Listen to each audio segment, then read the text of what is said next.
Halo readers, jumpa lagi sama saya di sini. Kali ini saya akan membahas buku finansial lagi nih. Tapi buku kali ini bukan kayak buku dongeng ya kayak kemarin. Buku kali ini lebih serius, agak berat sih bacanya. Nama bukunya adalah Cash Flow Quadrant karya Robert T. Kiyosaki. Bagaimana bukunya? Yuk kita bahas.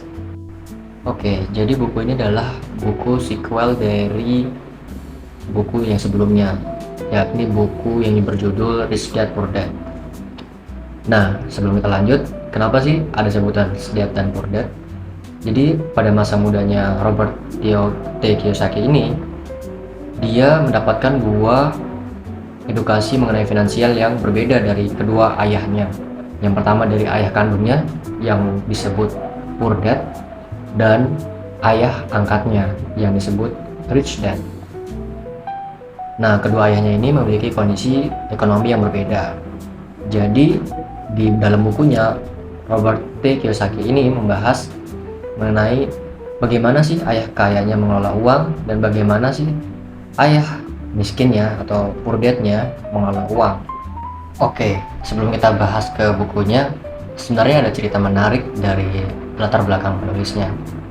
Robert T. Kiyosaki ini itu lahir di keluarga Jepang Amerika di tahun 1947. Dia sebelumnya memiliki karir di militer dan sempat perang di Vietnam. Lalu dari sisi karir bisnisnya, dia sempat terancam bangkrut atau bahkan sangat-sangat miskin sehingga tidak memiliki tempat tinggal. Nah, setelah dia berusaha kembali, akhirnya dia berhasil melalui bisnis properti di Hawaii. Terlepas dari banyak karyanya, sebenarnya terdapat juga kritik dari orang-orang mengenai bukunya. Yang pertama kritiknya ya mengenai sarannya yang cenderung dibilang terlalu simpel dan kurang teknikal atau kurang teknis. Jadi di dalam bukunya memang terdapat banyak motivasi-motivasi. Jadi buku ini bisa dibilang lebih cenderung buku motivasi finansial ketimbang buku mengenai edukasi finansial. Lalu Robert T. Kiyosaki juga memiliki banyak sekali statement yang sangat menyinggung banyak orang. Salah satu statementnya adalah yang dulu dia pernah bilang bahwa rumah itu adalah bukan aset. Ya walaupun mereka sebenarnya memiliki argumen mereka masing-masing.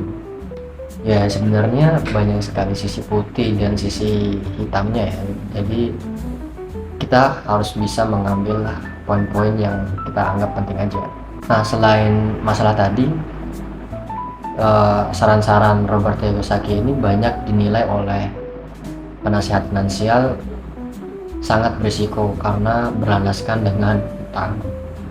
Ya memang dalam bukunya Robert T. Kiyosaki ini adalah orang yang cukup berani untuk mengambil utang dan mengekspansi bisnisnya di properti. Tapi terlepas dari kontroversialnya, dia memang menghasilkan banyak saran-saran yang menurut saya bisa diambil dan cukup bermanfaat. Apa aja sih sarannya? Ya, ayo kita simak.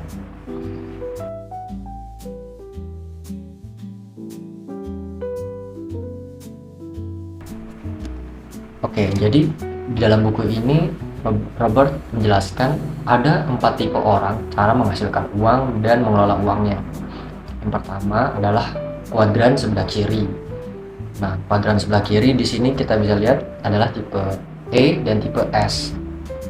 E itu apa? E adalah singkatan dari employee atau karyawan. Lalu yang S adalah self-employee atau orang yang bekerja sendiri atau yang menghasilkan uang dengan caranya sendiri. Lalu ada juga tipe yang kedua, yakni kuadran di sisi kanan, yakni kuadran B dan kuadran I. Kuadran B adalah business owner atau pemilik bisnis.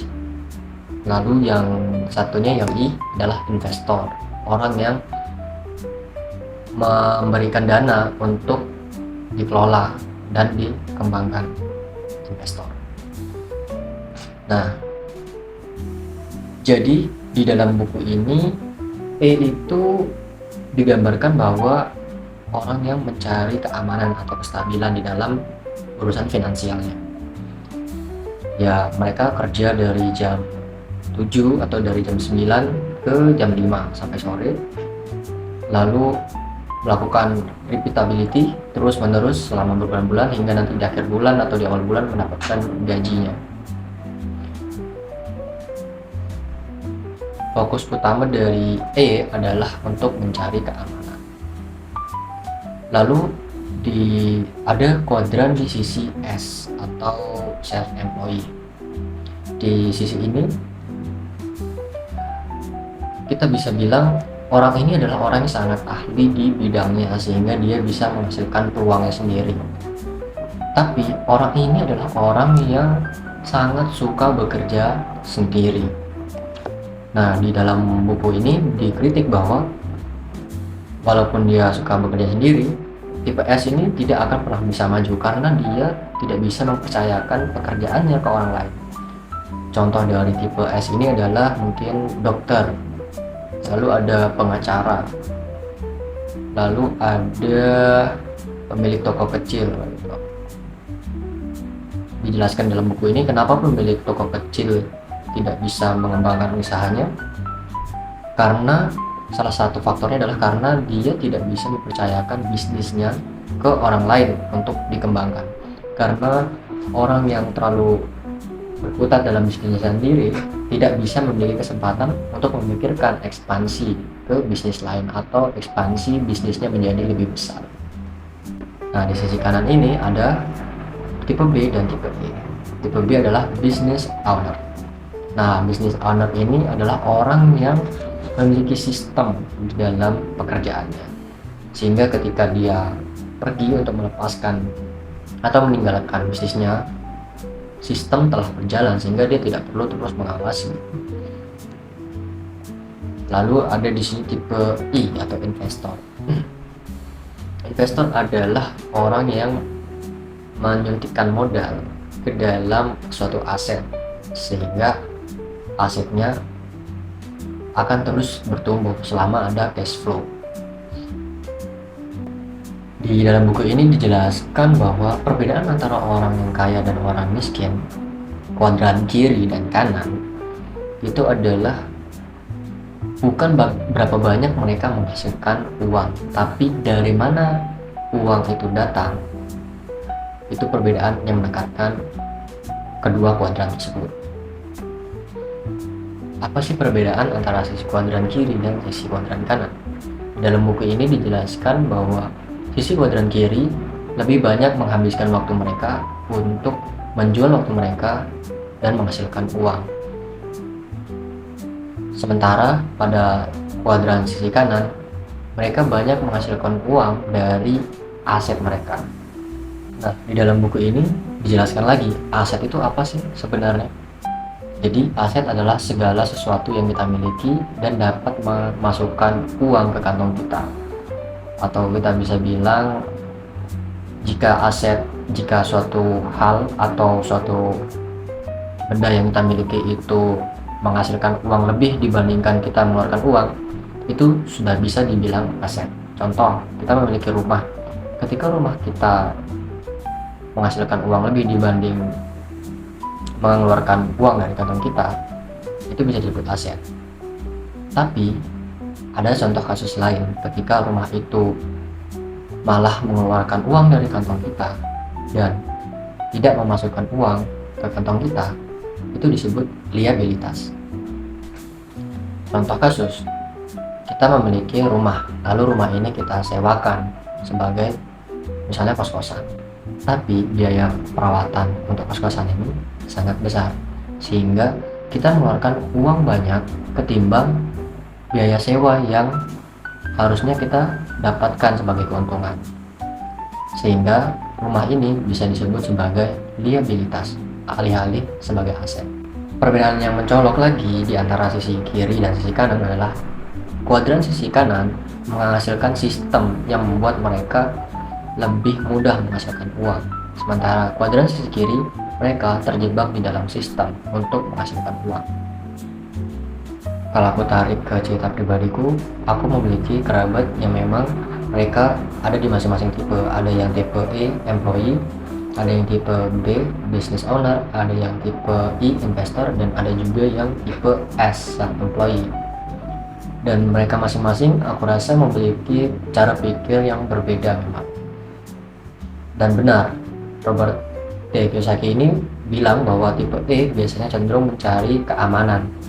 Biasanya tipe E ini, kalau kita lihat polanya, kamu harus sekolah, setelah sekolah nanti kamu mendapatkan pekerjaan layak sehingga kamu bisa pensiun dan mendapatkan uang pensiunan yang layak, seperti itu. Dan ada lagi tipe yang bertentangan atau berseberangan dengan tipe ini, yakni tipe B, business owner. Biasanya tipe business owner ini adalah orang yang penuh dengan ketidakpastian. Mereka bergulat terus dengan ketidakpastian, banyak resiko di jalan mereka. Kita tidak bisa bilang bahwa sisi E lebih baik dan sisi B itu lebih baik, tapi di buku ini dijelaskan bahwa sisi kuadran kanan atau sisi investor dan business owner itu mereka lebih mudah menghasilkan uang dan mereka lebih banyak memiliki waktu ketimbang mereka bekerja. Nah, kesimpulan dari buku ini yang aku ambil sebenarnya bukan yang mana yang lebih baik, sisi kuadran kiri atau sisi kuadran kanan, bukan. Melainkan hidup itu adalah pilihan. Jadi terserah kamu mau menjadi employee atau mau menjadi business owner, semua itu pasti ada resikonya dan kita nggak bisa bilang yang mana yang lebih baik. Tapi di buku ini dijelaskan bahwa orang yang berada di sisi kuadran kanan, mereka memiliki waktu yang lebih banyak ketimbang orang yang di kuadran kiri. Jadi orang yang di kuadran kiri menghabiskan waktu mereka untuk bekerja, dan orang di kuadran kanan mereka dapat menikmati waktu mereka. Aku rasa itu aja dari aku. Terima kasih karena udah menyimak. Jangan lupa like dan subscribe.